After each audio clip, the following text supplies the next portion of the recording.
banyak. Iya betul, mendung terus akhir-akhir ini selalu hujan. Cerah. Ini aku coba share screen, udah kelihatan belum ya? Masih loading.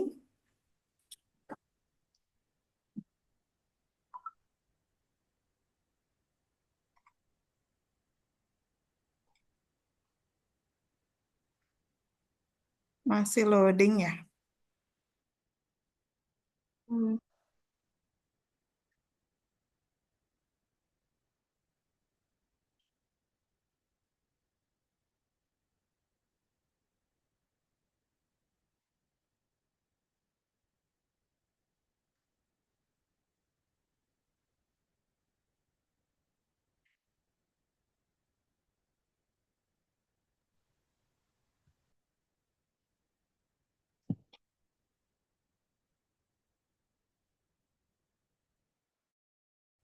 udah kelihatan belum ya teman-teman?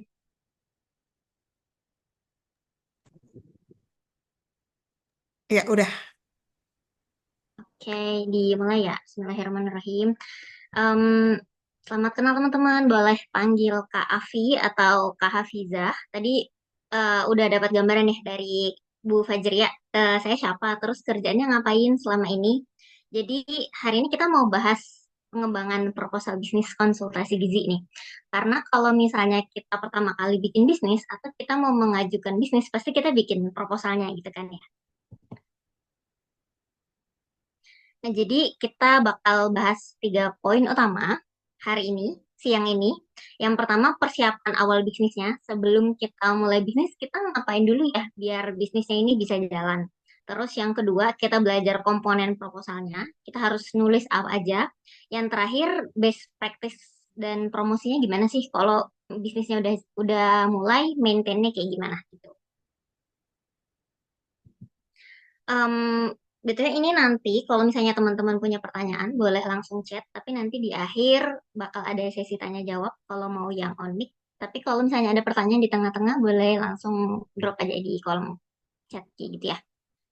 Nah, ini adalah papan awal siapapun yang mau bikin bisnis harus bikin ini dulu gitu. Apapun bisnisnya, mau kalian dagang cireng sekalipun kalian harus bikin ini. Ini namanya bisnis model kanvas, tapi kita ambil yang setengahnya aja namanya bisnis model generator ya teman-teman. Nah, jadi ceritanya ada orang bernama Naila. Kalau di kelas ini ada yang namanya Naila. Nah, ini ceritanya konsultasi gizi bisnis punyanya Naila. Nah, yang pertama, kita lihat dulu. Naila ini ceritanya udah lulus S1 dari UPI. Dia mau bikin atau mau punya konsultasi mandiri untuk dua dua jenis customer. Yang pertama, tetangganya Naila atau masyarakat sekitarnya Naila. Yang kedua, maunya pasien rawat jalan yang butuh makanan cair dengan harga terjangkau. Kenapa? Karena Naila ini ngerasa dia punya kelebihan sebagai ahli gizi. Nah, kelebihannya Naila apa? Itu kita tulis di value proposition. Nah, value proposition itu sesuai namanya, itu adalah nilai plus kita yang kita miliki sebagai pebisnis. Terserah mau kalian sebagai ahli gizi, mau kalian sebagai apapun, pasti kalian punya kelebihan gitu kan. Nah, ditulis sesuai dengan jenis customernya. Seperti yang tadi, nomor satu itu masyarakat sekitar. Customernya Naila. Terus Naila ini punya value proposition atau punya nilai lebih. Dia ini sebagai ahli gizi, pas selama kuliah di UPI, jago banget bikin modifikasi makanan, modifikasi resep berdasarkan bahan pangan lokal. Masakannya Naila enak gitu lah intinya.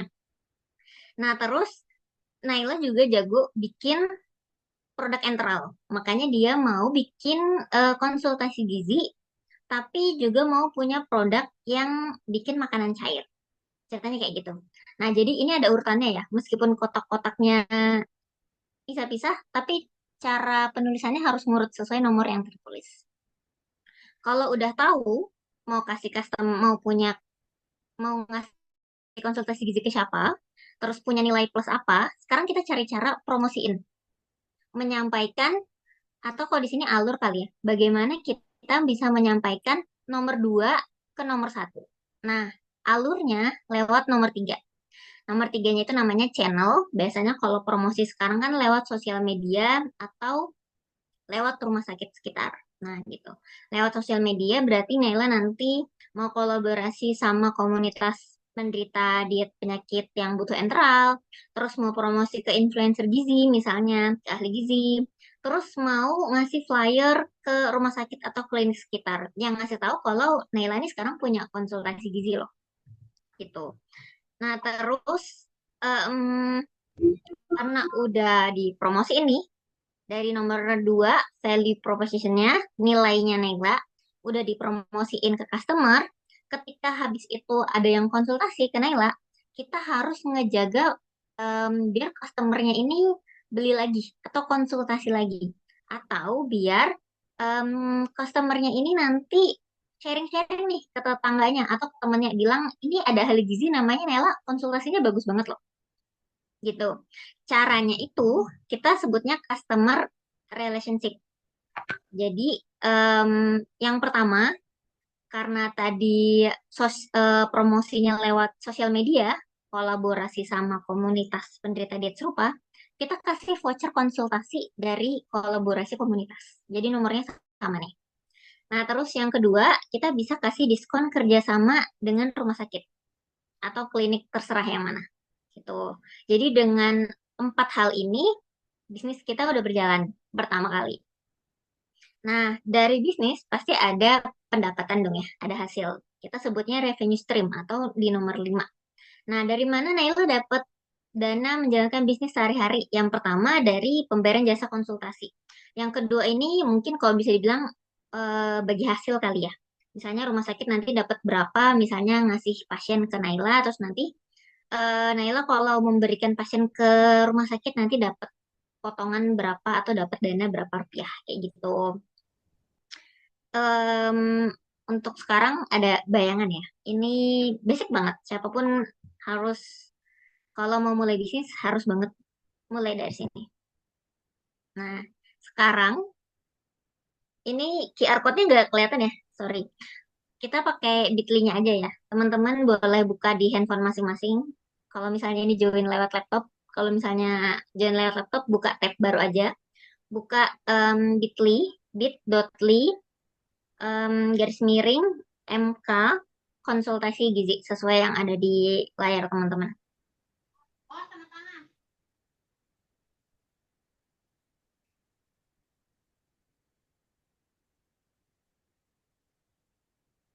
Oke, terima kasih sudah dibantu Bu Fajri. Nah, ini em, kalau udah lihat, kita coba coba aku share screen. Oh ya, ini di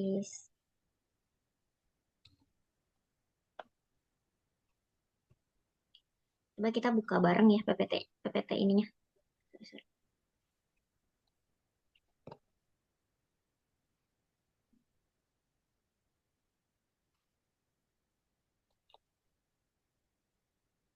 Udah kelihatan ya, teman-teman. Mungkin udah pada join di sini. Nah, ini kita bisa bikin bareng karena ini ceritanya kelas. Kelas kan nggak ada yang salah, nggak ada yang benar ya. Kita belajar bareng ceritanya. Ini kelihatan kan ya PowerPoint untuk panelnya. Kelihatan. Nah, ada yang punya ide nggak? Kira-kira kita mau bikin konsultasi gizi apa ya? Atau ada yang namanya mau dipakai nih buat bisnis? Langsung praktek ya, karena biasanya kita belajarnya teori. Hari ini kita ada prakteknya.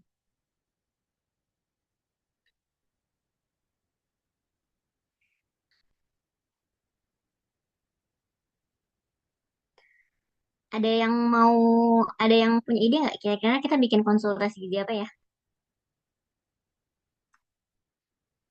Kalau nggak ada, kita Silakan. pakai contoh yang lain. Ada yang mau raise hand mungkin? Misalnya mau punya ide, mau bikin konsultasi gizi apa? Terus mau ada gambar lah, kira-kira mau ngapain gitu. Ini teman-teman kan punya klik masing-masing ya. Boleh ganti langsung gitu. Ini misalnya kita bikin konsultasi gizi di UPI ya. Misalnya di desa binaan UPI misalnya ada. Nah, kalian bisa ganti masing-masing. Wah, ini. Dan pertama Ya, kita boleh, ini kita bisa bikin bareng-bareng. Ntar kalau teman-teman punya tugas kuliah yang butuh diskusi bareng-bareng juga bisa pakai Padlet ya. Terus kita tulis nih customernya siapa ya. Misalnya masyarakat, masyarakat.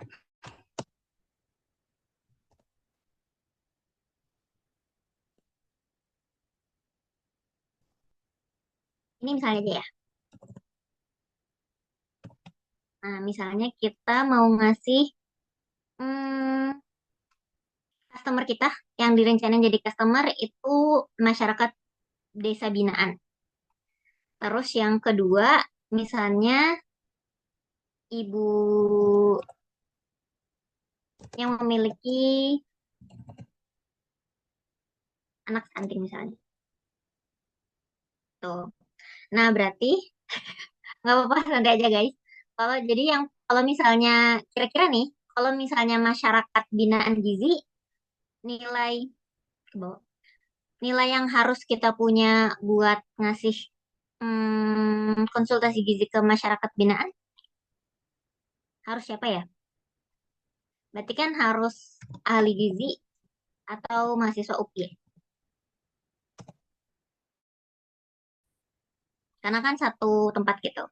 Nah, terus misalnya ibu yang memiliki anak stunting. Berarti value propositionnya,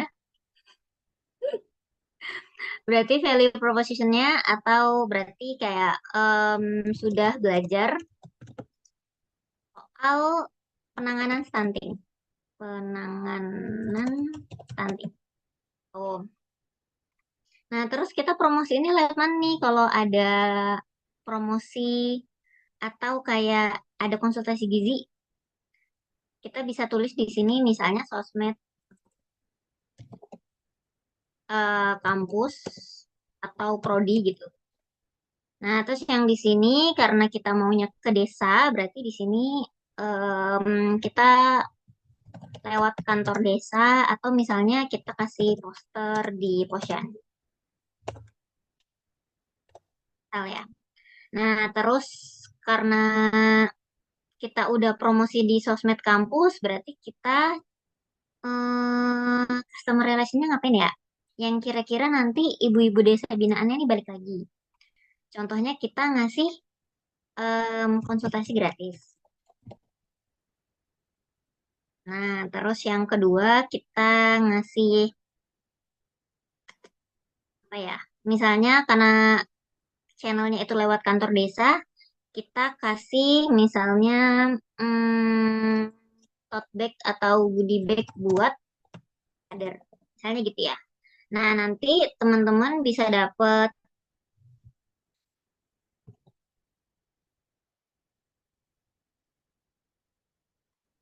teman-teman nanti bisa dapat dananya dari mana? Bisa dapat dari biaya ya konsultasi. Gitu. Ini gambaran ya. Nanti kalau misalnya mau coba, kalian bisa edit sendiri. Tuh. Semoga nggak ada pertanyaan. Lanjutin ke PPT. Ya teman-teman, ini teman-teman bisa copy, diduplikat aja misalnya mau pakai. Bisa diduplikat terus em, ya tinggal diduplikat terus misalnya teman-teman mau bikin bisnis sendiri, ini bisa buat patokan. Ya, kita back to PPT. Loading ya, sorry ya teman-teman.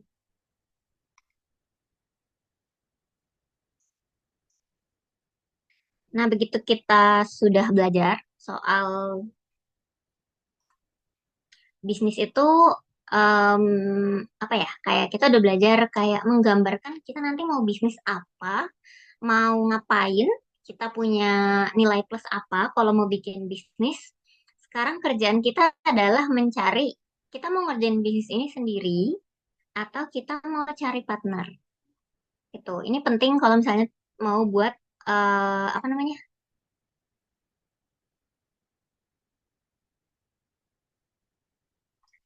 Ini misalnya penting misalnya kita mau bikin proposal bisnis kan harus ada timnya ya biasanya.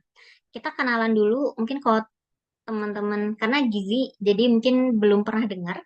Ada yang namanya Startup Triangle Team atau segitiga bisnis untuk startup. Startup itu artinya perusahaan rintisan, bisnis baru yang usianya kurang dari 2 tahun. Ya kurang dari 5 tahun masih bisa, tapi ya sekitar intinya bisnis baru gitu. Nah, kenapa kita harus belajar ini padahal kan aku ahli gizi ya, kenapa harus belajar ini ketika mau bikin bisnis? Agar teman-teman tahu, misalnya mau bikin bisnis, teman-teman itu lebih cocok berperan sebagai apa, dan perlu cari partner bisnis yang kayak gimana, biar nggak salah. Yang pertama, biar nggak salah pilih partner bisnis. Yang kedua, biar nggak double-double posisi. Yang ketiga, biar em, kerjaan dalam bisnis teman-teman itu beres gitu ya. Ada tadi ya, tiga sisi. Yang pertama itu namanya hustler. Ini bisa sambil berkontemplasi ya, atau kayak mikir kayaknya aku cocoknya yang ini deh. Hustler itu artinya businessman yang mana dia itu bisa menciptakan interaksi entah itu kepada calon customer, kepada investor atau pada siapapun lah. Tuh, itu hustler. Nah, tugasnya ini ada kurang lebih 5 poin.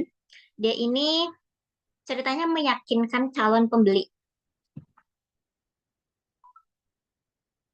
Terus membangun fitur produk startup. Jadi kayaknya gini, dia udah ngobrol nih sama calon pembeli. Kalau contoh tadi misalnya Naila punya tim namanya Diki. Si Diki ini ngobrol sama customer.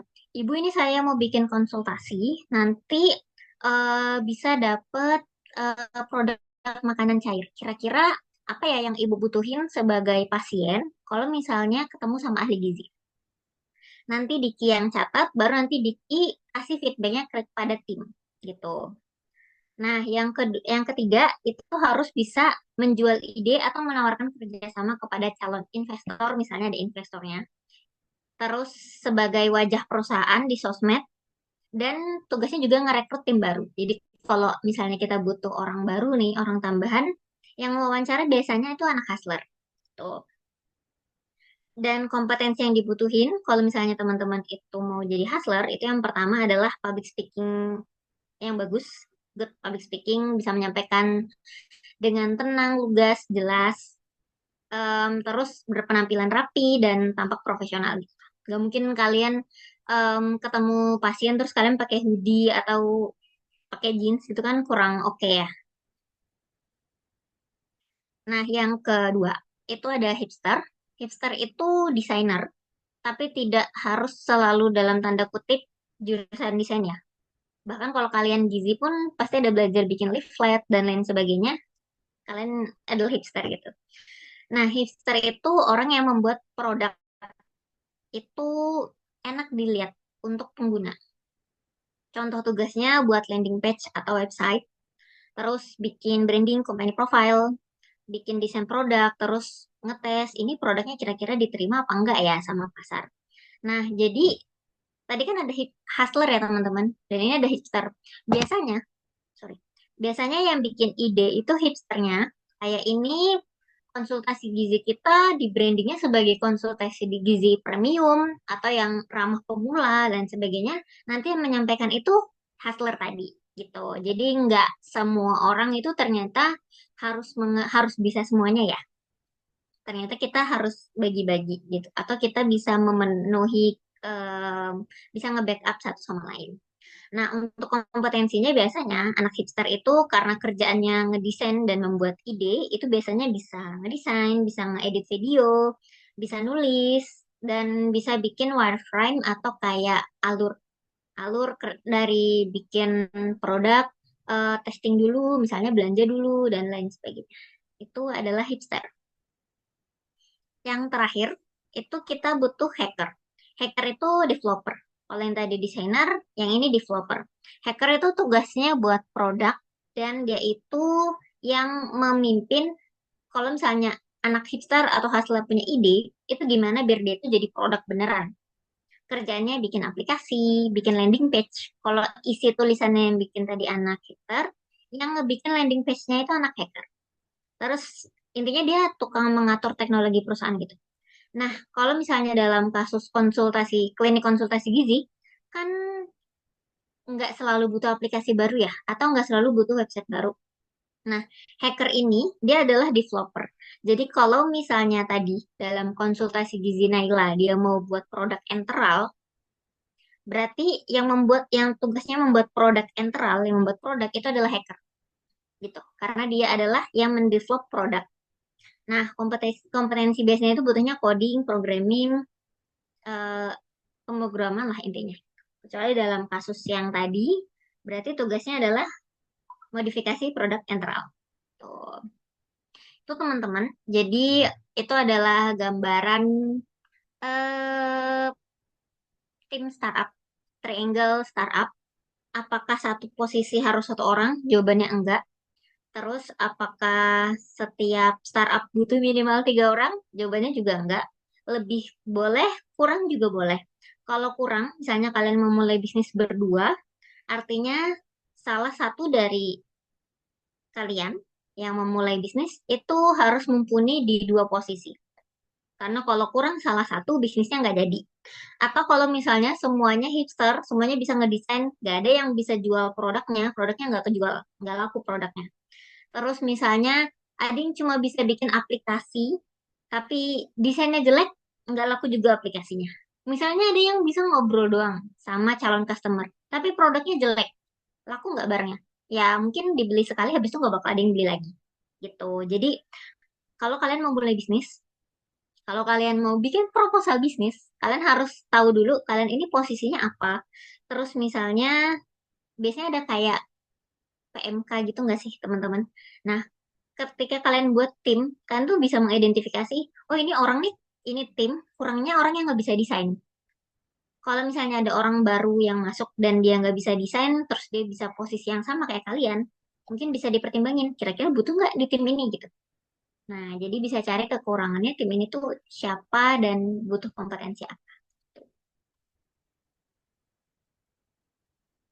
Nah, ada yang nonton drakor,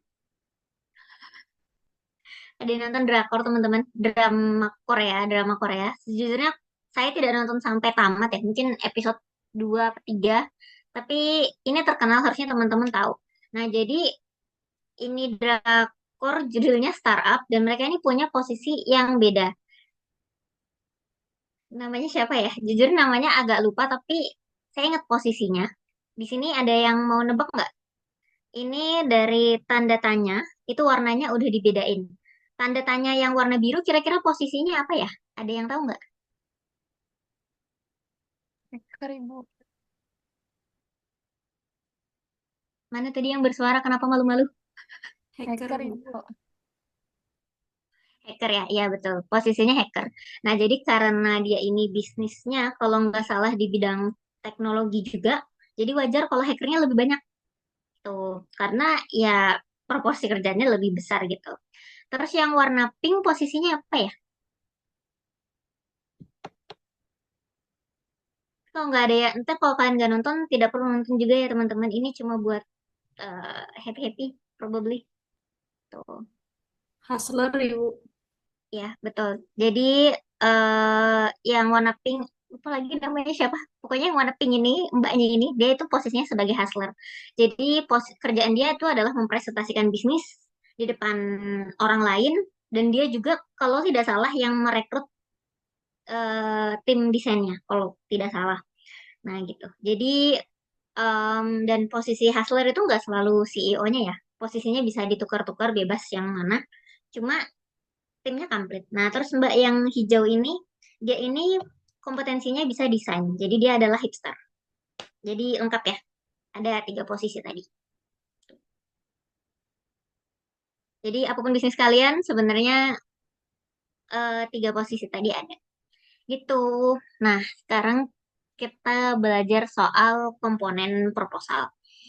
Nah, jadi ada beberapa, kalau ditanya sebenarnya isi proposal bisnis itu apa? Jawabannya tergantung dari kalian ikut lomba bisnis apa. Nah, tapi kita in general ya. Kita pertama belajar yang isinya dulu. Biasanya di bagian pengantar, itu kalian diminta menjelaskan 3 poin ini. Yang pertama peluang, Kayak kenapa kalian mau bikin bisnis ini? Ada peluang apa ya di sini? Kayak sebaik-baiknya bisnis itu adalah menjual masalah. Dan sebaik-baiknya bisnis itu adalah hanya kalian yang punya solusi dari masalahnya. Contoh utama papan gizi ya. Kalau kalian punya papan Gpad, itu adalah peluangnya. Waktu itu, kalau saya nggak suka ngehafalin rumus. Dan rumus ketika PKL itu banyak banget. Terus nggak mau bawa buku, karena buku itu berat. Dan nggak mau bawa buku saku, karena buku saku itu kecil. Dan buat ngehafalin di mana letaknya, itu nggak enak. Jadi butuh sesuatu yang bisa buat nulis. Dan itu adalah bentuknya papan. Itu kenapa muncul papan gizi, karena ada peluangnya. Nah, masalahnya tadi, seperti yang bilang, produknya belum ada nih. Nggak mau pakai buku saku, nggak mau pakai, nggak bisa pakai aplikasi, buka handphone juga nggak mungkin ketika depan pasien, karena itu ceritanya bikin untuk buat PKL. Akhirnya buatlah papan itu. Tuh, dan dia solusinya menyelesaikan masalah yang tadi. Dia bisa dibawa ke pasien, dia lapang, jadi kita bisa langsung lihat tulisannya apa, nggak perlu ngafalin rumus, dan dah, jadilah seperti itu. Nah, bagian kedua dari proposal itu biasanya berisi 3 poin ini. Yang pertama, calon pengguna. Kalau Padlet yang kalian baca tadi, isinya itu customer segment. Yang kira-kira bakal butuh atau pakai bisnis kalian ini siapa? Tuh. Jadi ngejelasin profil penggunanya, kenapa ya dia bisa jadi target pasar kalian. Terus sebenarnya yang butuh bisnisnya itu besar apa enggak gitu. Kalau contoh kasus Naila tadi, kira-kira masyarakat sekitar Naila yang butuh ahli gizi itu banyak atau enggak? Terus yang butuh produk enteralnya banyak atau enggak? Gitu. Kalau udah ketahuan, baru bisa dibilang ini bisnis berpotensi berjalan atau enggak. Nah, yang kedua, ini yang paling penting, desain produk atau jasa. Kalau konsultasi gizi kan pasti jasa ya teman-teman. Sedangkan misalnya kalian bikin leaflet, terus kalian ngasih hmm, produk, misalnya ada yang bikin kayak modifikasi resep, itu maksudnya produk. Nah, dalam proposal bisnis, kalian harus bisa menggambarkan atau menjelaskan sejelas-jelasnya kalian ini mau dagang apa, mau ngasih jasa apa, mau bikin produk apa. Dan gambaran produk dan jasa itu namanya prototype. Seperti apa bentuk prototype nanti kita lihat di slide lainnya. Yang terakhir, kalian harus ngejelasin profile tim. Nah, isi timnya apa? Tadi kan udah belajar ada 3 itu. Hipster, hustler, sama hacker. Terus bisa ngejelasin profil di belakang apa. Fun fact, kalau misalnya salah satu, misalnya bisnis kalian itu dominan, ahli gizi semua. Terus misalnya kemampuannya sama semua, misalnya dietetik semua. Nggak ada yang bisa bikin website, nggak ada yang bisa desain. Itu sangat dipertimbangkan sama pembaca proposal. Gitu. Jadi sangat penting buat punya 3 komposisi tadi. Orangnya bebas berapa aja. Gitu ya teman-teman. Nah, yang terakhir itu nilai tambah kalian atau dampak yang udah kalian buat dari bisnisnya. Kalau di Padlet yang tadi, ini namanya value proposition. Nilai plus, nilai tambah kalian kalau kalian mau bikin bisnis. Harus ada buktinya. Contohnya, tadi Naila kenapa ya tiba-tiba mau bikin modifikasi produk enteral? Satu, ternyata Naila ketika kuliah di UPI nilai dietetiknya bagus banget. Nilai praktikumnya bagus banget. Terus selalu dapat nilai bagus ketika bikin modifikasi resep. Nah, itu kan berarti belum tentu kalau nilai yang bukan nilai yang buat bisnisnya bisa jalan. Itu kan ya. Itu nilai tambahnya. Nah, yang terakhir itu adalah sumber dayanya. Nah, sumber daya itu maksudnya apa? Contohnya, tadi mau bikin produk enteral. Naila punya dapur yang cukup nggak? Misalnya ada sterilisasi, terus blendernya ada, terus dan lain-lain. Jadi dijelasin modalnya modalnya ada atau tidak. Terus kayak produknya ini akan diproduksi di mana. Kalau jasa, contohnya punya kapasitas apa enggak? Kayak punya internet yang cukup, kuota, terus laptop untuk melakukan konsultasi gizi dan lain sebagainya. Ini semua tadi ada tiga, tiga, ada 8 ya sepertinya. 8 poin utama ketika teman-teman bikin proposal bisnis itu pasti ada di situ.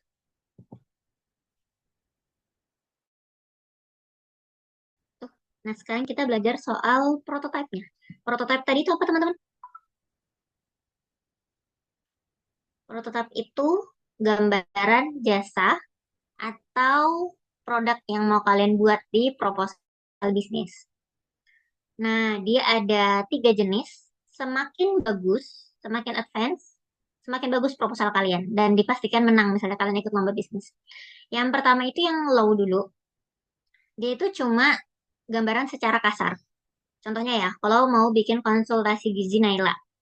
Jadi pasien datang, terus nanti dapat screening gizi, habis itu dapat konsultasi gizi, recall, habis itu nanti dibuatin meal plan. Udah habis itu foto kliennya dapat konsul online atau foto bareng klien. Dah, itu prototipe yang low. Kalau yang medium, itu contoh video konsultasi dengan klien. Atau kayak konsultasi pasiennya datang, kliennya datang, kalian ukur antropometrinya, ada videonya, ada gambarannya, terus ada tutorialnya. Itu maksudnya yang medium. Nah, yang advance, itu misalnya kalian udah dapat review dari kliennya, misalnya kalian udah punya aplikasi buat konsultasinya, itu maksudnya yang advance gitu. Jadi prototipe ini adalah nyawa dari sebuah proposal bisnis. Kalau prototipenya bagus, insya Allah bisnisnya bisa jalan. Meskipun prototipenya masih awam, tapi udah clear, jelas apa yang mau kalian lakuin, timnya masih kurang-kurang dikit, itu nanti bisa dicari.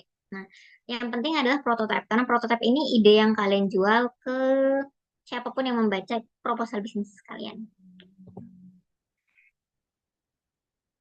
Nah, udah kan yang tadi secara teori terus kayak ini kayaknya mungkin gak ya diaplikasiin misalnya masih semester 6 nih. Mau coba bangun jasa konsultasi kira-kira gimana caranya? Yang realistis aja kali. Kita mulai dari di sini siapa yang keluarga atau temannya pernah minta dibuatin meal plan gratis? Atau pernah nggak ditanyain kayak, ih buatin menu diet dong gitu. Aku mau nurunin berat badan, buatin menu diet dong. Kayaknya sering ya, kalau misalnya mahasiswa. Padahal belum tahu kita udah belajar dengan benar atau belum. Intinya sepertinya banyak yang suka ditanyain, buatin menu diet dong. Misalnya ada yang seperti itu, teman-teman bisa pakai buat modal membangun bisnis konsultasi gizi. Nah, yang pertama, kalian kan masih belajar ya. Kita semua masih belajar sebenarnya. Kita masih belajar. Teman-teman bisa coba siapapun yang mau dibuatin menu diet gratis, meal plan gratis, berikan aja gratis tapi minta konsennya atau minta ketersediaannya. Nanti ini kalau misalnya berat badan kamu turun, sorry, misalnya gini, oke aku buatin asuhan gizinya secara gratis, nanti aku kasih meal plan makan 7 hari atau 10 hari. Tapi nanti kalau berat badan kamu turun, aku pakai ya buat testimoni. Nanti misalnya wajahnya ditutup lah atau seperti apa, itu boleh. Tapi nanti di intinya minta konsen lah. Bagaimana yang minta dia itu mau. Karena ketika kalian mulai menjalankan bisnis, either kalian tuh learning atau earning. Kalian harus dapat sesuatu buat belajar atau kalian harus dapat dana atau uang atau salary dari asuhan gizi yang kalian berikan gitu. Yang terakhir, bukan yang terakhir, yang kedua, kalian harus bangun personal branding. Kenapa? Karena personal branding itu cheapest marketingnya. Kalau misalnya kalian mau tampil misterius atau mau diem-diem aja punya bisnis, itu juga oke, nggak ada yang salah. Cuma personal branding itu adalah marketing yang paling murah dan paling bisa dilakukan oleh siapapun. Nah, terus nanti misalnya kalian butuh, kira-kira bangun personal branding itu gimana? Bikin portofolio itu gimana? Kalian bisa buka portofolio saya. Itu udah dicantumin. Nanti kalau kalian ada gambaran kira-kira selama kuliah itu misalnya pernah menang lomba ini itu nanti di dunia kerja dipakainya gimana? Atau buat bisnis itu nanti faedahnya buat apa? Kalian lihat portofolionya aja. Kalau yang dua itu udah teman-teman kerjain, meskipun baru semester 6 nih, kalian nanti bisa mulai perbaiki model bisnis dan cari teman yang tepat buat bangun bisnisnya secara lanjut. Kayak gitu.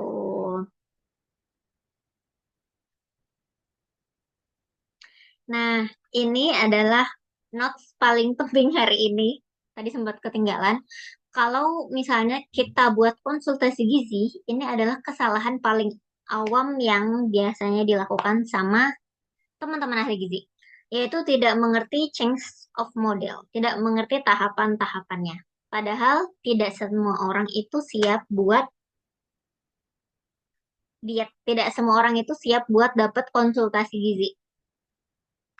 Nah, ini mungkin teman-teman belajar karena ini kan mata kuliahnya konsultasi gizi ya. Harusnya teman-teman belajar ada beberapa tahapan dari seseorang itu dari belum siap sampai siap dapat konsultasi gizi. Yang pertama itu prakontemplasi atau prekontemplasi, yang mana dia ini belum masih denial gitu. Kayak dia ini belum tahu dia tuh butuh, dia tuh bermasalah.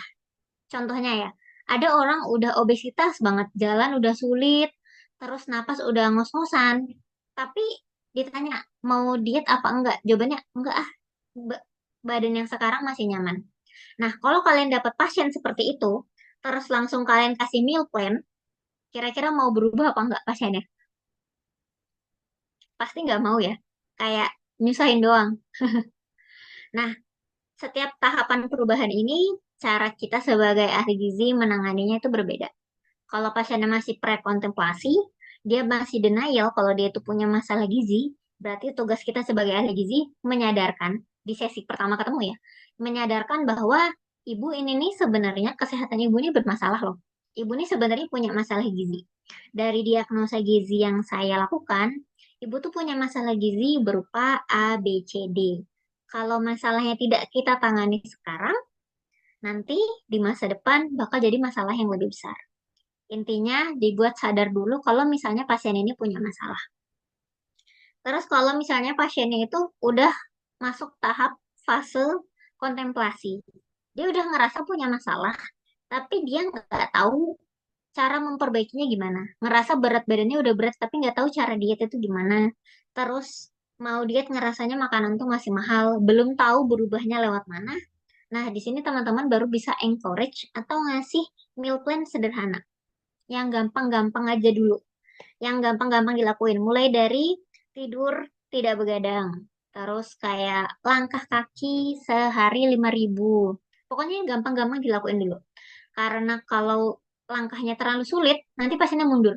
Jadi ternyata dia bilang, ternyata masalahnya ini gede banget dan kayak mustahil diselesaikan. Contoh, ada orang mau diet sama kalian, minta menu, dari yang biasanya makan mie tiap hari, makan junk food, tiba-tiba kalian kasih makan rebusan terus, makan kentang rebus, mashed potato, terus pakai telur, pakai alpukat, pakai ayam dada plain gitu. Apa pasiennya mau makan siangnya? Kayaknya nggak mau ya. Paling mentok-mentok tahan 3-7 hari, habis itu nggak mau lagi. Tuh. Jadi penting untuk memberikan diet sesuai kemampuan pasien. Nah, terus yang ketiga, udah masuk tahapan ready. Dia udah punya tekad nih, udah siap berubah. Cuma perlu didorong dikit aja. Kalau udah gini, berarti udah siap untuk meal plan yang lebih advance. Yang terakhir, ada, udah jalan. Jadi ke ahli gizi, udah, ibu saya udah pernah diet ini. Biasanya kayak gitu pasiennya. Saya udah pernah diet ini, diet mayo, udah pernah diet keto, tapi dia nggak, tapi cuma bertahan berapa hari terus udah capek gitu. Nah, berarti di sini tugas kita rescreening. Kita rescreening, baru kita arahkan sesuai dengan diet yang cocok buat klien. Karena sebenarnya dia udah mau berubah nih, udah jalan. Yang terakhir baru tahap maintenance. Jadi kita tinggal ngebantuin pasien yang udah punya stage perubahan. Nah, jadi dari banyaknya tahap ini tidak bisa kalau ahli gizinya sendiri nggak mau berubah. Kalau ahli gizinya masih suka makan seblak, masih suka makan cireng, masih suka makan junk food, terus ngasih saran atau ngasih apa ya, ngasih masukan ke pasien, ibu jangan makan goreng-gorengan dong. Itu kan nggak adil ya. Jadi sebelum ngasih konsultasi gizi ke orang, usahakan dia sendiri harus sehat. Sebagai ahli gizi itu nggak harus, teman-teman kan ahli gizi ya, nggak harus 100% makanan kita itu sehat, tapi utamakan 80% memenuhi kebutuhan gizi kita dulu, baru 20%-nya ngikutin sama maunya lidah atau kayak selera makan kita lagi pengen apa. Gitu. Kayak ini tahap paling penting. Ini harusnya teman-teman belajar di sesi yang lain kalau ada. Ini penting di konsultasi gizi. Setiap orang tidak datang ke ahli gizi dalam keadaan dia benar-benar udah siap untuk berubah. Dan jadi ahli gizi harus tahu ini pasien kira-kira perlu diberikan penanganan seperti apa. Udah, kita udah menyampai di tren konsultasi gizi di Indonesia. Tadi kan udah ngejelasin ya, kalau Naila mau bikin konsultasi gizinya seperti apa. Sekarang kita lihat, di Indonesia sebenarnya konsultasi gizi itu banyaknya dalam bentuk apa? Jadi ada beberapa jenis e-commerce namanya. Ada business to consumer, business to business, ada consumer to consumer, business to government, banyak kalau nggak salah ada 6. Kita singkat B2C dan B2B ya. Business to consumer artinya bisnisnya langsung ke klien. Jadi kalau di sini contohnya konsultasi gizi individu. Ada Dietela, ada Sirka, Lighthouse Clinic, sama Halodoc. Kalau teman-teman pernah lihat, harusnya pernah ya. Jadi ini mereka memberikan dari bisnis, dari perusahaan, langsung ngasih konsultasi gizi ke setiap individu, satu persatu. Namanya business to consumer. Kalau Naila tadi, yang di awal kita bahas, dia mau ngasih konsultasi gizi ke masyarakat sekitar. Kira-kira Naila ini masuknya bisnis to consumer, B2C atau B2B? B2C. B2C ya, ya betul. Jadi dia langsung dari ahli gizi ke klien. Nah, terus di Indonesia ternyata ada juga yang bisnis to bisnis. Jadi dari ahli gizi yang kerja di perusahaan ngasih konsultasi ke karyawan di perusahaan. Nah, ini contoh perusahaannya. Teman-teman bisa lihat ini yang asli Indonesia kayaknya hanya Mufid, sepertinya yang lain masih perusahaan luar negeri. Jadi mereka ini memberikan konsultasi gizi kelompok atau kalau di Indonesia kita sebutnya wellness program, corporate wellness program. Nah, jadi kalau teman-teman nanti kerja di salah satu perusahaan yang bisnis to bisnis, B2B, kalian jadi ahli gizi bakal ngasih konsultasi gizinya ke kelompok langsung ke seluruh karyawan. Gitu. Jadi nggak satu persatu, tapi wellness program secara keseluruhan. Gitu. Nah, teman-teman kalau mau mulai bisnis gizi, bebas mau mulai yang mana, tapi yang paling awam dua jenis ini ya. Atau mau mulai jenis baru, bisnis to government juga boleh. Misalnya kalian mau punya bisnis khusus menangani diabetes, terus kalian pergi ke Dinkes, langsung mau kerjasama sama pemerintah, kita mau menangani masalah diabetes di Bandung misalnya, nah itu juga bisa. Jadi bebas bentuknya kayak apa, tapi yang paling awam ada dua, B2B dan B2C. Gitu. Nah, yang terakhir, kalau misalnya teman-teman udah pernah bikin bisnisnya, atau bisnisnya udah jalan nih, kayak timnya udah konsis, yang lain sebagainya, gimana kita scale up-nya biar bisnisnya jadi lebih cepat gede? Ada dua cara. Yang pertama itu bootstrap, yang kedua adalah funding. Nah, kalau saya sendiri di perusahaan itu pakainya bootstrap, bukan funding. Tidak ada alasan khusus, tapi ini mungkin lebih ke personality atau kebutuhan perusahaan ya. Kalau misalnya teman-teman maunya kayak gimana. Bootstrap itu artinya kalian ngejalanin perusahaan full pakai dana pribadi atau pendapatan operasional dari perusahaan. Contohnya kalau kasusnya si konsultasi gizi punya Naila tadi, dia bootstrap juga. karena dia menjalankan bisnis cari klien dapat dari uang atau hasil yang dibayar sama klien gitu. Ya bootstrap. Nah, terus kalau bootstrap mau pakai dana pribadi itu gimana biar perusahaannya cepat besar? Yang pertama kalian bisa ikut lomba bisnis dari pemerintah. Kalau kasus saya itu aku ikut dari dua, ikut dari Bekraf. Bekraf itu dari Kementerian Parekraf. Kementerian Parekraf tuh panjangannya apa ya? Pariwisata. Dan yang kedua itu ikut dari LPDP. Nah, kalau teman-teman tahu, satu kali pendanaan yang didapat dari lomba bisnis pemerintah itu sekitar 10 sampai 50 juta. Tuh. Dan pemerintah itu nggak minta feedback ya. Jadi kayak dia nggak mau ngambil saham perusahaan kita atau gimana. Dia hanya memberikan dana. Jika dirasa bisnisnya bisa berkembang, nanti kita tinggal report aja ke pemerintah. Meskipun negara kita rada-rada kayak mau bangkrut gitu ya, tapi teman-teman perlu ingat tidak ada yang gratis. Jadi meskipun nanti pemerintah memberikan kita dana, kita tetap harus report ke pemerintah kayak apa yang dari dana yang diberikan pemerintah, apa yang kita berikan kepada masyarakat. Gitu. Yang kedua mungkin pitching ke bisnis partner, mungkin buat kolaborasi biar bisnisnya tambah besar. Yang terakhir itu masuk inkubator. Nah, inkubator itu bukan inkubator bayi yang ada di rumah sakit, bukan. Inkubator itu adalah scaling up bisnis. Jadi inkubator itu ada banyak. Mungkin di UPI ada. Kalau di IPB ada kayaknya inkubator IPB. Kalau teman-teman tahu Flip, ada yang pakai aplikasi Flip?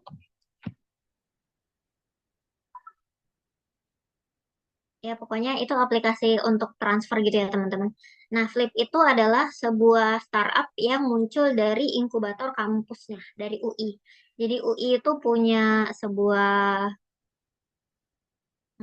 organisasi, sebuah yang mana mereka itu membantu pelaku-pelaku bisnis di kampusnya, mahasiswanya buat mempercepat bisnisnya. Nah, salah satunya Flip itu dari UPI. Dia dapat dari inkubatornya UI, Universitas Indonesia.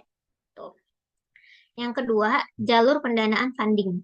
Sesuai namanya, dia minta dana atau cari dana dari investor. Investor itu investor itu orang yang melakukan jual beli dengan cara dia memberikan modal kepada kalian, terus nanti dia mendapatkan feedback berupa kepemilikan saham. Kalau misalnya ketika dia menanamkan modal 5 juta, harga sahamnya masih sekitar 10.000. Terus nanti ketika bisnisnya tambah besar kan valuasi perusahaannya atau kayak bisnisnya tambah gede, duitnya tambah banyak di perusahaan, nanti saham dia juga tambah besar yang mana nanti dananya balik gitu ke dia. Itu untuk investor. Jenis-jenis pendanaannya banyak, tapi karena kalian gizi, nggak perlulah kita belajar lebih dalam. Teman-teman cuma perlu tahu ada dua jenis, bootstrap atau funding. Nah, kalau misalnya teman-teman mau cari investor dan ngerasa bisnisnya ini bisa jauh lebih cepat kalau dapat dana dari investor, teman-teman bisa ikut event-event dari investment company. Atau kalian bisa approach door to door, kayak kalian kirimin proposal bisnis kalian ke LinkedIn-nya investor dan sebagainya, kayak gitu. Jadi ada dua jenis ya, teman-teman, buat cari dananya. Nah, ini contoh event bisnis scale up. Ini mana ya yang masih buka? Kayaknya ini Gadepreneur, itu dari Pegadaian. Pegadaian itu BUMN, insya Allah kalau tidak salah. Nah, mereka ini membantu banyak perusahaan UMKM terutama buat memperbesar bisnis. Nah, jadi kalau kalian suka jualan, dagang, dan kalian bisa masuk ini, coba ikut aja karena selama dari pemerintah itu tidak minta feedback kepemilikan perusahaan gitu. Ini kalau yang pernah saya ikutin itu ada backup sama dari Astra itu dulunya oke. Itu teman-teman, sepertinya cukup itu yang kita pelajarin hari ini. Pusing nggak ya? Semoga ada yang nyantol. Nanti kalau teman-teman punya pertanyaan bisa ke LinkedIn saya di Hafiza Anisa atau di Instagram dengan username yang sama atau Twitter bebas mana. Boleh banget tuh. Dari saya itu aja mungkin teman-teman ada yang ada pertanyaan? Silakan ya bagi yang ingin bertanya, boleh langsung raise hand. Saya sih harapannya ada yang bertanya ya, karena materi yang disampaikan oleh Mbak Afi ini sangat menarik dan mungkin karena Mbak Afi ini mungkin bisa kita sebut sebagai praktisi ya dalam bidang konsultasi gizi, dalam usaha bisnis konsultasi gizi, maka mungkin ini kesempatan yang perlu yang nggak bisa sampai lepas gitu oleh teman-teman untuk bertanya kepada Mbak Afi. Silakan kalau ada yang ingin ditanyakan. Hafsal boleh? Hafsal lalu nanti Nanda ya. Baik, terima kasih atas kesempatannya gitu. Terima kasih juga untuk Kak Hafiza atas materi yang disampaikan, sangat insightful dan juga fresh. Aku izin tanya nih Kak, dengan adanya regulasi terbaru gitu ya, kami sebagai lulusan gizi nantinya Hmm. itu akan mendapatkan gelar sarjana gizi, bukan ahli gizi atau nutrisionis gitu. Kecuali ketika kami akan melanjutkan pendidikan profesi nutrisionis ataupun dietitian. Pertanyaannya adalah, apakah kami sebagai mahasiswa gizi atau sarjana gizi tanpa profesi, kami diperbolehkan untuk membuka bisnis konsultasi atau diet coaching untuk klien, atau ada batasan tertentu yang harus diperhatikan? Terima kasih, Kak. Oke, terima kasih Hafsah pertanyaannya. Ini langsung jawab satu-satu aja kali ya. Nah, jadi peraturan yang baru itu kan memang nggak bisa diapa-apain ya. Jadi sebenarnya itu penyetaraan dengan tenaga kesehatan yang lain. Jadi kalau teman-teman lihat teman-teman apoteker, bidan, perawat, itu semuanya ketika lulus S1 nggak bisa langsung dapat STR gitu. Jadi bahkan kalau teman-teman yang apoteker aja cuma bisa jadi asisten apoteker kalau nggak salah. Jadi begitu lulus S1 kalau nggak ngambil profesi cuma bisa jadi asisten apoteker dan prodi gizi, tenaga kesehatan gizi itu kita mengarah ke arah yang sama gitu. Jadi ketika kita nanti lulus S1, apakah bisa buka konsultasi mandiri? Jawabannya belum bisa. Jadi teman-teman harus lanjut profesi gitu. Harus lanjut profesi di UPI belum ada sepertinya atau mau buka? Didoakan ya biar bisa cepat buka. Ya. Oke, jadi kalau nggak salah kampusnya ada 11 buat profesi. Mungkin kalau teman-teman mau lanjut harus profesi dulu. Terus misalnya bingung, kalau misalnya udah lulus S1 Gizi dan belum sempat lanjut profesi, kira-kira kita bisa melakukan apa nih buat konsultasi? Yang pertama, teman-teman bisa cari payung klinik ya. Jadi kalau tadi ada beberapa perusahaan yang melaksanakan yang bisa memberikan konsultasi individu, yang tadi contohnya kayak Dietela, Sirka, Healthify Me dan lain-lain, itu teman-teman bisa daftar sebagai coach atau ahli gizi dan kalian boleh memberikan asuhan gizi. Itu clear ya, boleh karena di standar kompetensi nutrisionis itu bisa. Yang tidak bisa hanya kalian bikin klinik sendiri. Kalian boleh bikin klinik sendiri nanti kalau misalnya udah dietitian. Contoh kayak Bu Fajria itu mau bikin konsultasi sendiri di rumah nanti selesai ngajar kalian itu boleh gitu. Karena udah ada SK-nya ya itu harusnya. Tuh. Nah, itu sih semoga menjawab. Dan kalau misalnya D3 juga sama. Bedanya D3 itu bisa langsung bekerja sebagai ahli gizi, tapi sama-sama nggak boleh buat praktek ya. Yang boleh buat praktek mandiri hanya dietitian. Itu Hafsah. Semoga menjawab. Oke, Kak, terima kasih. Mungkin untuk ada sedikit follow up question gitu ya. Berarti kami sebagai sarjana gizi masih bisa melakukan diet coaching ya, Kak? Betul, betul boleh. Cuma nanti coba baca yang standar profesi nutrisionis. Itu ada kayak kalian nggak boleh memberikan asuhan gizi kepada lebih dari berapa komplikasi gitu. Cuma tetap bersaing ya. Kalian harus boleh karena yang bukan ahli gizi aja, kalau kalian lihat banyak yang memberikan asuhan gizi, kenapa kalian nggak boleh gitu. Jadi baca aja standar profesi nutrisionisnya, lakukan sesuai dengan kompetensi. Baik, terima kasih banyak, Kak. Selanjutnya Nanda silakan. Baik, terima kasih Ibu atas kesempatannya. Terima kasih juga Kak atas materi yang disampaikan dan sangat daging gitu. Oke, untuk pertanyaannya sebenarnya saya ingin berangkat dari pengalaman mungkin ya Kak. Kebetulan saya juga suka ikut lomba bisnis. Nah, dari apa ya Kak, sedikit pengalaman saya gitu. Kalau misalkan untuk membangun bisnis itu memang apa ya idealnya gitu ya harus ada minimal 3 angle yang tadi gitu. Tetapi saya pernah ngobrol dengan salah satu founder bahwa eh, apa ya ketika kita memulai gitu ya Kak itu bisa dimulai dari sendiri dulu. Nah, karena kan biar apa ya dananya juga mungkin lebih apa ya enggak terbagi-bagi gitu ya Kak. Hmm. Nah, tetapi di sini saya ingin apa ya bertanya gitu ya dari pengalaman Kakak, kalau misalkan kita bangun startup, kemudian dan ada timnya gitu ya Kak dari tiga orang minimal 3 orang itu, apakah untuk apa ya untuk pembagian finance-nya atau presentasinya gimana ya Kak? Karena kan kalau misalkan startup itu kan masih start gitu dan belum tentu juga kan investor mendanai gitu ya. Belum tentu juga ada investor yang ingin mendanai gitu ya Kak. Kemudian yang kedua itu bagaimana sih Kak cara apa ya menarik investor gitu ya. Hmm. Kebetulan tahun lalu juga saya ikut lomba yang LPDP dan qadarullah belum rezeki gitu Kak. Dan mungkin dari Kakak gitu pengalaman Kakak bagaimana sih cara eh, apa ya menarik perhatian dari juri kemudian cara apa ya menjual gitu ya Kak, menjual ide Kakak gitu. Terima kasih.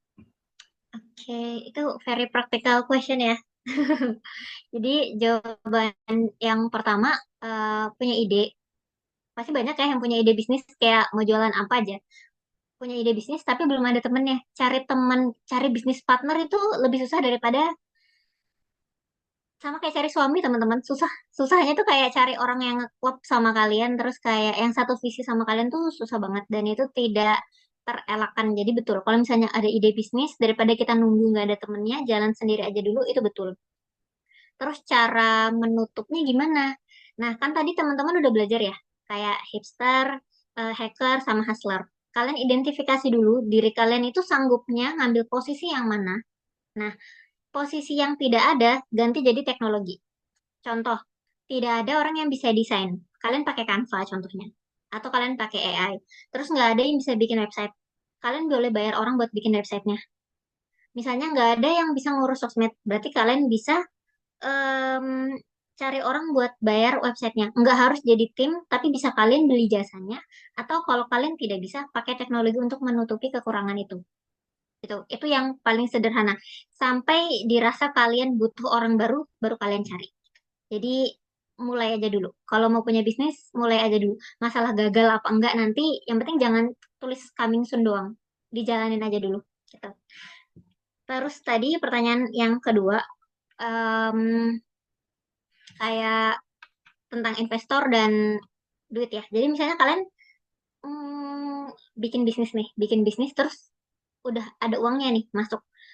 Terus kayak kalian bingung berapa persen duit yang harus aku ambil buat jadi gaji aku, atau kayak berapa persen harus ngegaji orang lain. Tuh. Yang pertama, kalau bisnis kalian itu udah dapat sekitar 10 juta, ini jawaban praktikal dari buku ya. Udah dapat sekitar 10 juta atau kayak 3 kali lipat dari UMR di mana kalian tinggal, dihitung masing-masing aja. Dan udah dapat itu, berarti kalian bisa menggaji human capital, terserah itu tim kalian atau diri kalian sendiri, itu sekitar 10-20%. Jawabannya dikit, pertanyaannya kok dikit ya? Memang.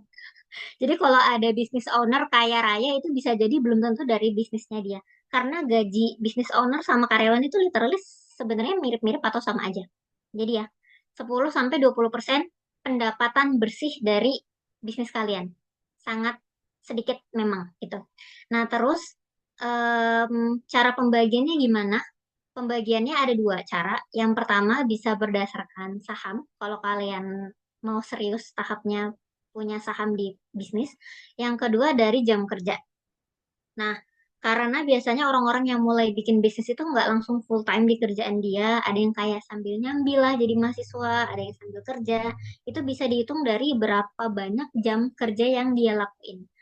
Contohnya misalnya sebagai hustlernya tadi, misalnya konten di sosmed lah, ketemu sama customer, ketemu sama investor, itu ngehabisin sekitar 20 jam per minggu. Itu hampir kayak full time ya. Full time kan 40 jam per minggu kerjanya. 20 jam per minggu buat bisnis. Terus yang bikinin aplikasi atau kayak bikinin produknya itu cuma weekend. Jadi dia kerja kayak cuma sekitar 5 sampai 10 jam per minggu. Yang mana berarti temannya kerja 2 kali lipat lebih keras. Kalau udah kayak gitu, berarti gaji yang 2 kali lipat lebih keras, 2 kali lipat lebih banyak juga. Gitu. Itu kalau berdasarkan jam kerjanya. Kalau berdasarkan saham, itu dari gajinya semuanya kan sama. Misalnya disamain, baru nanti dapat tambahan dari saham. Penjelasan saham ini agak panjang, jadi intinya, oh ya, buat catatan, kalau teman-teman mau boleh bisnis sama teman, jangan pernah bagi rata sama saham. Jadi saham itu kayak kepemilikan bisnis gitu ya. Yang punya kepemilikan bisnis itu 70% harus dipegang sama satu orang. Nggak boleh dibagi rata kayak misalnya ada 4 orang dibagi 25%, 25% itu nggak boleh. Itu harus tetap 70%-nya harus dipegang sama satu orang lebih. Itu cara pembagian dananya. Nah, terus bagaimana cara kita menarik investor dengan itu? Investor itu kan mereka mau invest duit buat dapat duit juga kan. Sama kayak kita nabung emas buat nanti kayak keep duit kita stabil di emas itu. Nah, jadi poin utamanya kalau mau deketin investor terus dapat duit, dapat invest adalah jujur. Jadi jujur sama realita yang ada. Kalau kalian punya pembukuan yang jelas, kalian nyatet nih pemasukan kalian dari bisnis berapa, penjualan bisnis kalian berapa, terus yang mau konsultasi sama kalian seminggu berapa orang, dicatat dengan jelas, dikasih lihat progresnya. Kalau memang misalnya impactful, itu pasti kalian bakal dapat investor. Gitu. Nah, terus yang kedua, cari investor yang sejenis. Kalau tadi kan di PPT saya naruhnya angin investor, terus ada kayak Next Dev dari Telkomsel, backup dari Parekraf dan sebagainya. Itu kan mereka punya ciri masing-masing. Nah, kalau misalnya kalian mau bikin konsultasi gizi, itu kan biasanya healthcare ya. Healthcare itu dia punya investor sendiri. Kayak memang satu kantor isinya sukanya cari-cari bisnis yang di bidang kesehatan. Contohnya kayak Pegasus, Alpha JW itu mereka sukanya nginvest di bidang kesehatan. Nah, berarti kalian harus cari investor yang sesuai sama company profile kalian.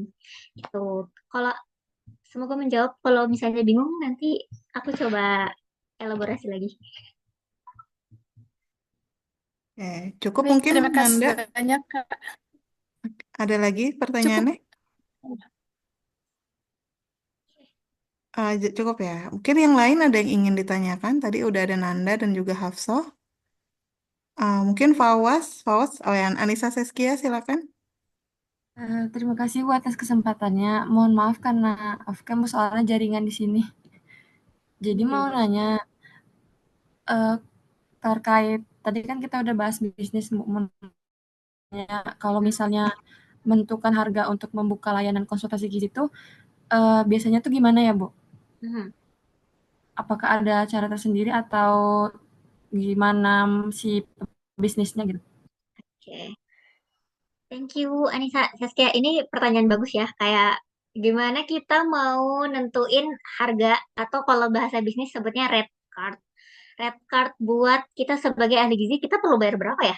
Atau kayak orang yang mau konsul sama kita perlu bayar berapa ya? Nah, cara yang paling gampang menentukan ini ada dua.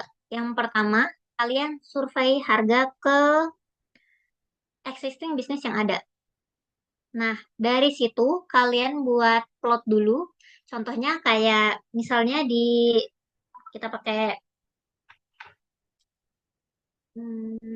kita coba lihat harga konsultasi offline RSCM ya.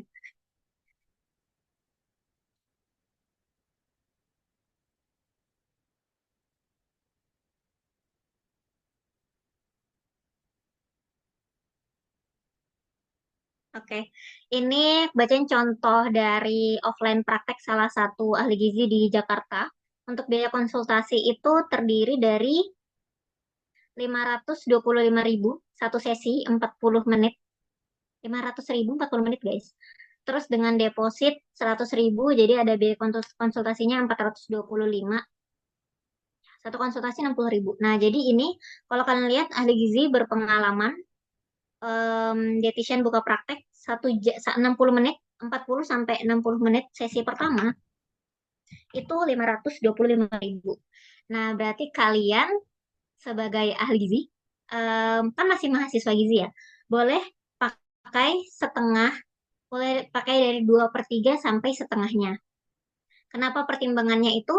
Karena tergantung dari jam terbang gitu. Jadi buat patokannya itu ya, yang udah profesional satu sesi bayarnya sekitar 500.000. Nah, berarti kalian yang mau mulai bisa ngasih red card berapa gitu. Itu cara pertama. Cara kedua, kalian tentuin harga sendiri, bikin standar sendiri, karena kita belum ada standar sepertinya dari Persagi ataupun IG. Dari standar ini, kalian bisa upgrade sesuai dengan jam terbang kalian. Kalau kalian ngerasa udah jago banget nih, ngasih meal plan atau ngasih diet plan, nanti bisa ditambah sendiri. Jadi itu dua cara. Yang pertama, kalian sesuaikan sama harga pasar. Terus kalian sesuaikan dengan standar kalian, sanggupnya gimana. Yang kedua, buat standar sendiri, tapi upgrade berdasarkan jam terbang kalian nanti. Kayak gitu. Baik, Ibu. Semoga Terima menjawab. kasih, Ibu. Oke, masih ada waktu nih teman-teman. Baru sebentar loh sharingnya dari Mbak Afi. Silakan kalau ada yang ingin ditanyakan. Atau mungkin saya pancing pertanyaan kali ya. Jadi mungkin siapa tahu setelah saya bertanya, teman-teman ada yang terinspirasi gitu ya untuk bertanya. Jadi saya dulu mungkin ya, Mbak Afi. Saya ingin menanyakan kalau ini kan tadi terkait bisnis yang disampaikan banyak yang bergeraknya di bidang konsultasi gizi gitu ya. Namun kalau misalnya diperhatikan sendiri sekarang yang paling bisa mengambil konsumen besar tuh apa ya kalau misalnya kita sebagai gizi tapi meskipun nggak bergerak di bidang konsultasi gitu, adakah mungkin yang bisa peluang bisnis lagi selain di bidang konsultasi untuk orang-orang gizi gitu? Terima kasih. Nih jawabannya gampang teman-teman. Apa tuh jawabannya?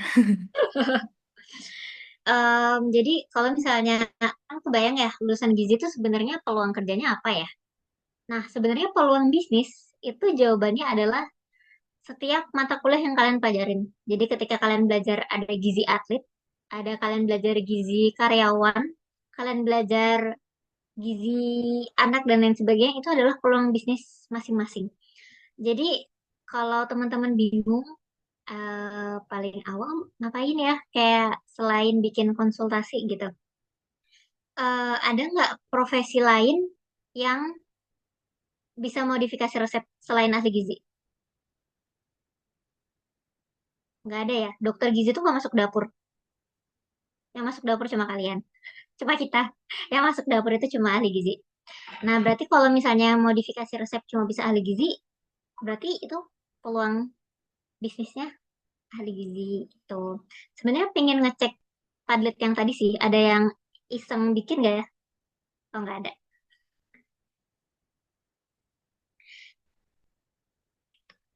Ada yang pernah ada mata kuliah kewirausahaan nggak ya, teman-teman? Ada, tapi menjadi MBKM. Oh, pilihan ya. Iya, betul. Tuh, jadi bisnis bisnis gizi itu sebenarnya enak nggak enak. Jadi kalau misalnya bisnis gizi yang aku jalankan sekarang, jadi sekarang ini aku punya bisnis konsultasi gizi juga teman-teman. Dari mana awal mulanya atau kayak bagaimana promosinya gitu. Jadi aku punya sosmed, mungkin teman-teman aktifnya lebih di Twitter. Jadi kalau kalian nggak pakai Twitter mungkin belum pernah lihat. Dari situ kolaborasi dengan dietitian yang lain, termasuk teman-teman yang kerja di Naluri. Nah, itu nanti yang butuh konsultasi personal, karena Naluri itu dia corporate wellness, jadi kelompok yang butuh individu nanti dicarikan ahli gizi sendiri gitu. Nah, dari situ bisa memberikan konsultasi individu. Nah, terus rate-nya seperti apa? Rate-nya disamain dengan ahli gizi yang offline. Kayak gitu, teman-teman. Jadi, caranya sama ya kayak tadi. Jadi, bikin personal branding dulu, ngasih tahu orang lain bahwa aku nih ahli gizi loh, dan aku tuh bisa membantu orang untuk mencapai target ketika dia mau diet. Nah, dari situ nanti baru bisa datang calon customer. Sebenarnya kalau masih semester 6 mungkin belum ada bayangan ya, kayak hmm, nanti jadi ahli gizi mau ngapain ya gitu. Jadi ternyata kalau lulusan gizi nggak cuma bisa kerja di rumah sakit aja ya.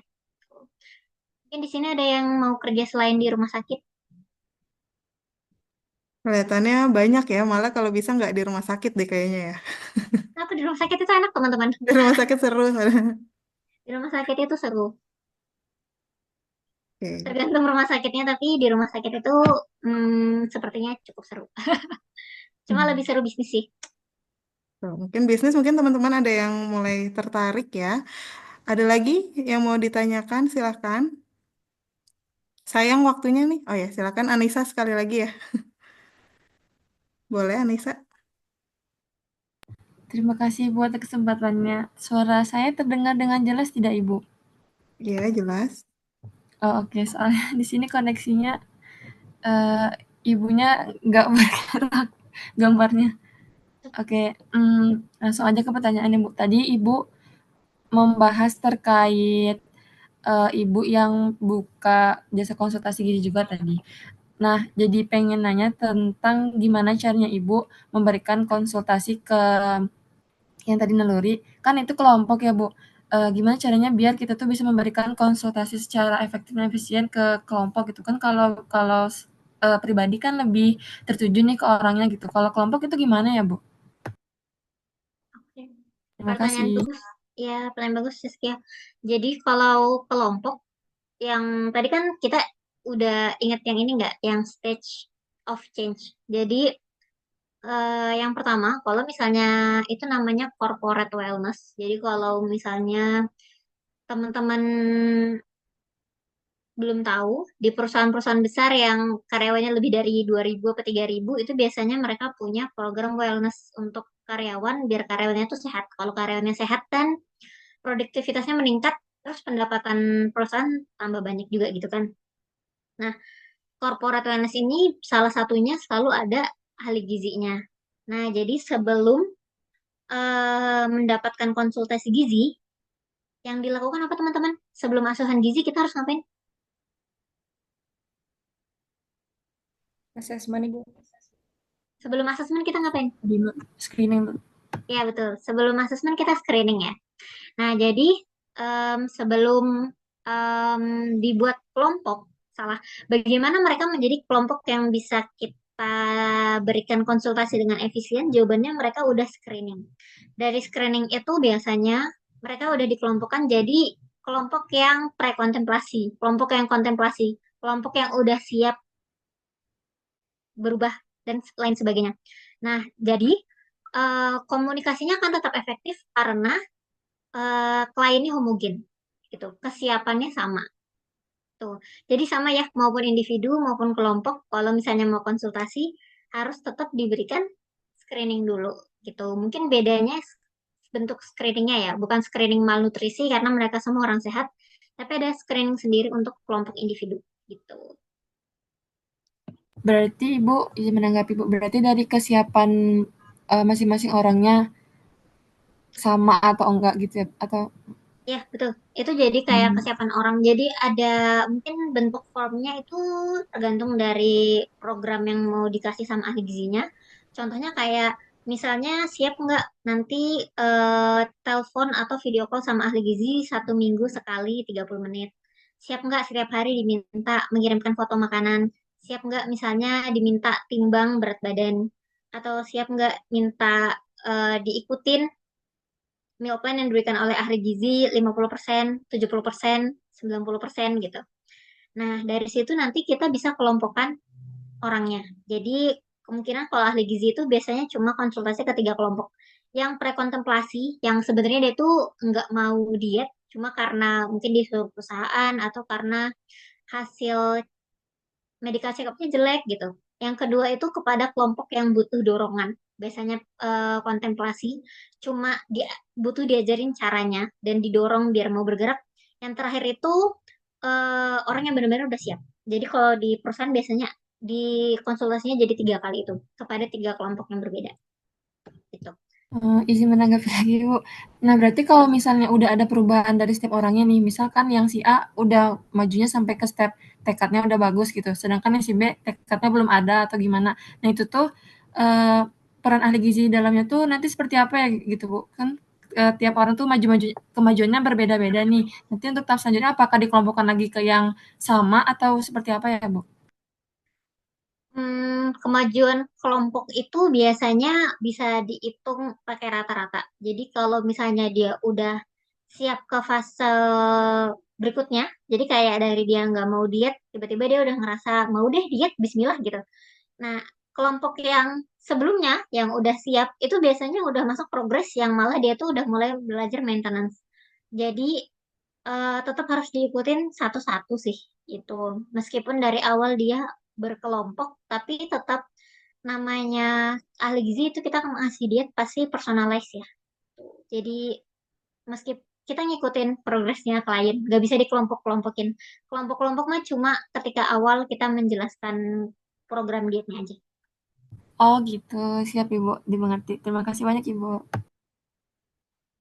Oke, terima kasih. Ada lagi? Silahkan. Mungkin 2 penanya lagi ya sebelum kita akhiri sesi perkuliahan hari ini. Apakah ada yang ingin bertanya? Ah ya, silakan Adia. Ibu izin bertanya, tapi mohon maaf saya nggak bisa on cam karena tadi jaringannya agak kurang stable, Bu. Mungkin pertanyaan saya lebih ke general ya, Bu. Tadi Ibu kan udah lama berkecimpung di dunia konsultasi gizi, khususnya di bidang bisnisnya gitu, Bu. Nah, di bidang bisnis ini apa sih, Bu, kayak tantangan terbesarnya untuk menjalankan bisnis konsultasi gizi ini? Seperti itu, Bu. Terima kasih. Poinnya ada 2. Yang pertama itu em, ekonomi. Ini akan dibilang secara gamblang ya. Ekonomi itu adalah tantangan besar kita ahli gizi. Kenapa? Karena wellness itu kalau kalian ingat triase kebutuhan, yang paling bawah itu ada sandang, pangan. Jadi kayak orang tuh butuh makan dulu, tempat tinggal yang layak dulu. Baru yang kedua nanti dia butuh safe net, kayak dia butuh em, asuransi, kesehatan, dan lain sebagainya. Dan orang yang mulai memperhatikan kesehatan, itu baru mereka yang sudah tercukupi makannya. Bagaimana mereka mau memperhatikan besok makan bergizi apa, kalau uang untuk beli makanan hari ini nggak ada. Kan nggak bisa ya, gitu. Nah, jadi kita sebagai ahli gizi, tantangan utamanya bisa menyesuaikan menu dan treatment sesuai dengan ekonomi pasien atau klien. Karena kita nggak tahu siapa yang akan datang ke kita. Apakah ekonominya cukup atau enggak. Jadi ini suka ketinggalan sama teman-teman ahli gizi yang baru menanyakan budget makan satu hari berapa ya? Atau satu kali makan ibu budgetnya berapa ya? Coba teman-teman mikir sendiri deh. Kalau misalnya sebagai mahasiswa, teman-teman sekali beli makan berapa ya? 20.000 ada nggak ya? 50.000 ada nggak ya? Nah, dari situ baru teman-teman susun meal plan yang sesuai dengan ekonomi klien. Itu jadi tantangan terbesar karena em, klien yang masuk itu selalu beda-beda ekonominya dan ekonomi itu sangat berpengaruh besar terhadap progres diet ke depannya. Itu yang pertama di dunia konsultasi gizi. Yang kedua itu adalah em, follow up klien. Nah, jadi biasanya kalau konsultasi gizi itu teman-teman ada yang dibuat sebulan, 3 bulan, 6 bulan, 1 tahun, biasanya gitu. Jadi makanya program diet itu bayarnya agak lumayan gitu. Nah, dari situ kalau misalnya kalian mau bikin konsultasi sendiri, itu bikin program diet sepanjang itu tuh cukup rumit. Kecuali kalian masuk perusahaan yang perusahaannya udah punya standar, itu beda ceritanya.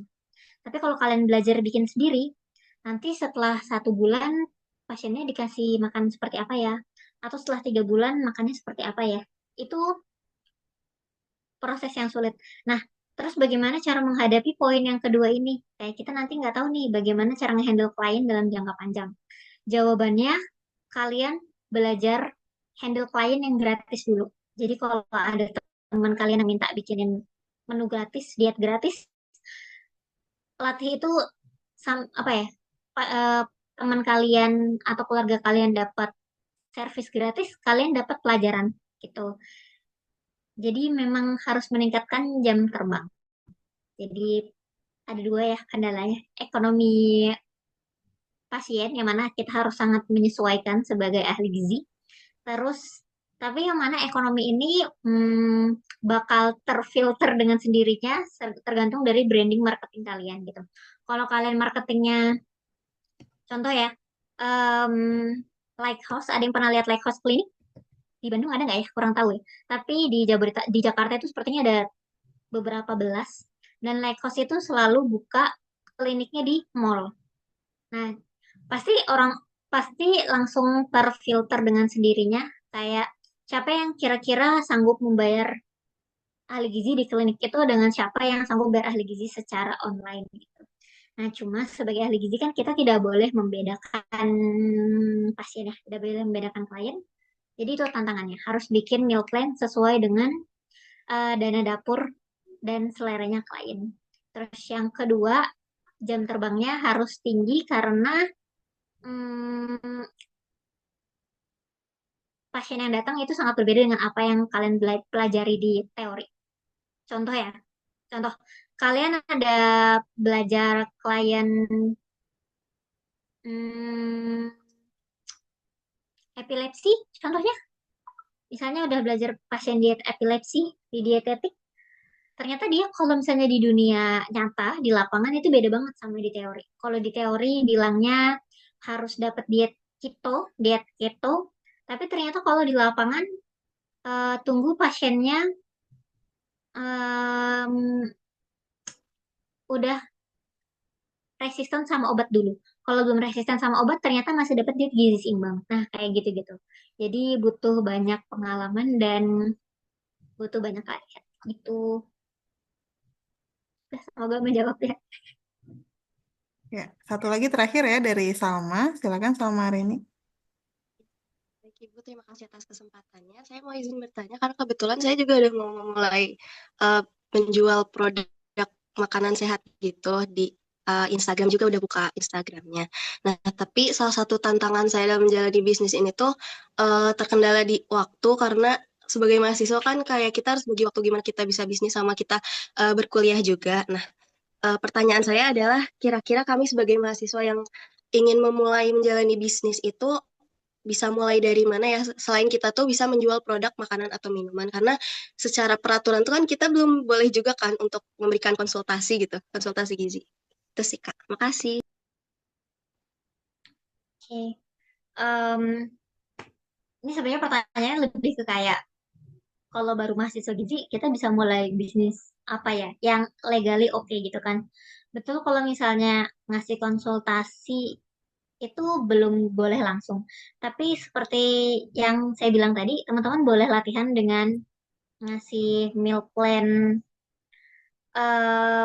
meal plan kepada teman-teman yang butuh. Tapi perlu dilihat ya, kalau misalnya teman-teman nggak sanggup, kayak dia ada penyakit penyerta dan lain sebagainya, jangan paksakan diri kalian buat bikin meal plan karena itu berbahaya ya buat pasiennya. Jadi latihan dari yang gampang dulu. Contohnya kayak menurunin berat badan tanpa punya penyakit penyerta apapun itu oke. Kalau teman-teman masih mahasiswa, karena kalian udah belajar teorinya, kalian tinggal melatih prakteknya kayak gitu kan ya. Nah, terus misalnya mau jualan produk makanan dan lain sebagainya, kalau misalnya aku tanya, emang jualan produk makanan eh, boleh kalau misalnya misalnya mahasiswa gizi. Kan belum tentu boleh juga misalnya ada PIRT dan lain sebagainya gitu kan. Nah, artinya gimana? Bisnis itu butuh scale up bertahap. Kalian boleh lakuin dari yang paling kalian bisa dulu. Dari kalian mau jualan produk digital, kalian mau belajar bikin template meal plan.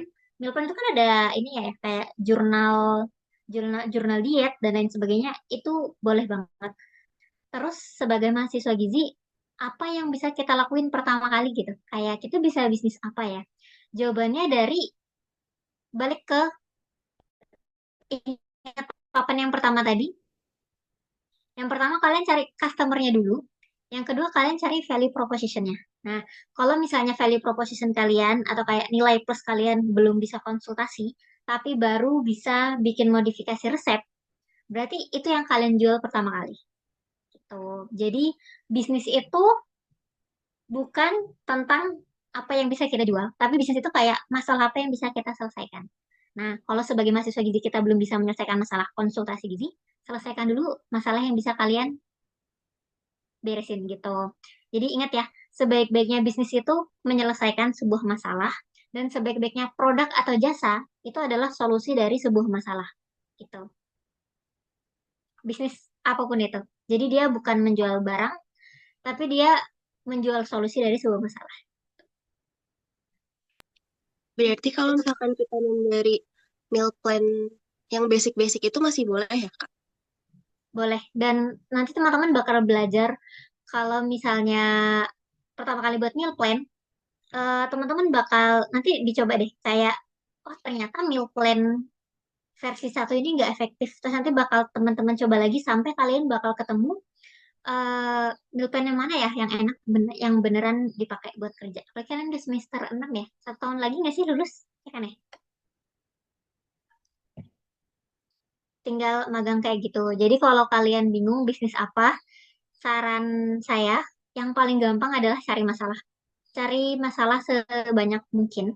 Karena itu pertama kali bagaimana saya bikin Gizipedia, kalau teman-teman tahu, dan bagaimana saya bikin nutrisi itu semuanya berasal dari masalah. Jadi masalah gimana ya ini pas PKL nggak mau ngehafalin rumus, tapi mau pakai Nutrisurvey juga nggak sempet, mau bawa buku saku juga nggak bisa. Itu kan masalah ya. Jadi membuat solusinya dengan buat papan itu tadi. Terus kalau sekarang yang masalah yang berusaha saya selesaikan, saya buat solusinya itu dari NCP. Gimana ya NCP ini biar kita nggak terlalu mikir banget, bisa nggak ya NCP ini diintegrasiin sama AI dan lain sebagainya? Itu yang sekarang lagi saya kerjain. Gitu. Jadi cari masalah, terus pastiin cuma kalian yang bisa memberikan solusinya. Oke, terima kasih ya. Terjawab ya, Salma ya. Terjawab Ibu, Alhamdulillah. Terima Ya, kasih. ya baik. Ya, jadi kalau misalnya dari pertemuan hari ini mungkin bisa kita simpulkan ya, sebenarnya dengan melakukan bisnis itu kita nggak mesti memiliki ide yang atau mungkin berangkat dari permasalahan yang kompleks ya. Selama kita bisa mengupayakan untuk membuat solusi, kemudian kita komit dalam melakukan atau untuk mewujudkan solusi yang kita miliki itu kelihatannya bisa ya, bisa survive gitu. Soalnya Kak Afi ini yang saya tahu memang dia senang gimana ya, sebagai pengamat kali ya. Jadi seringkali ketika terjadi timbul masalah maka dia langsung mencari solusinya dan itu langsung dipraktikkan kayak gitu.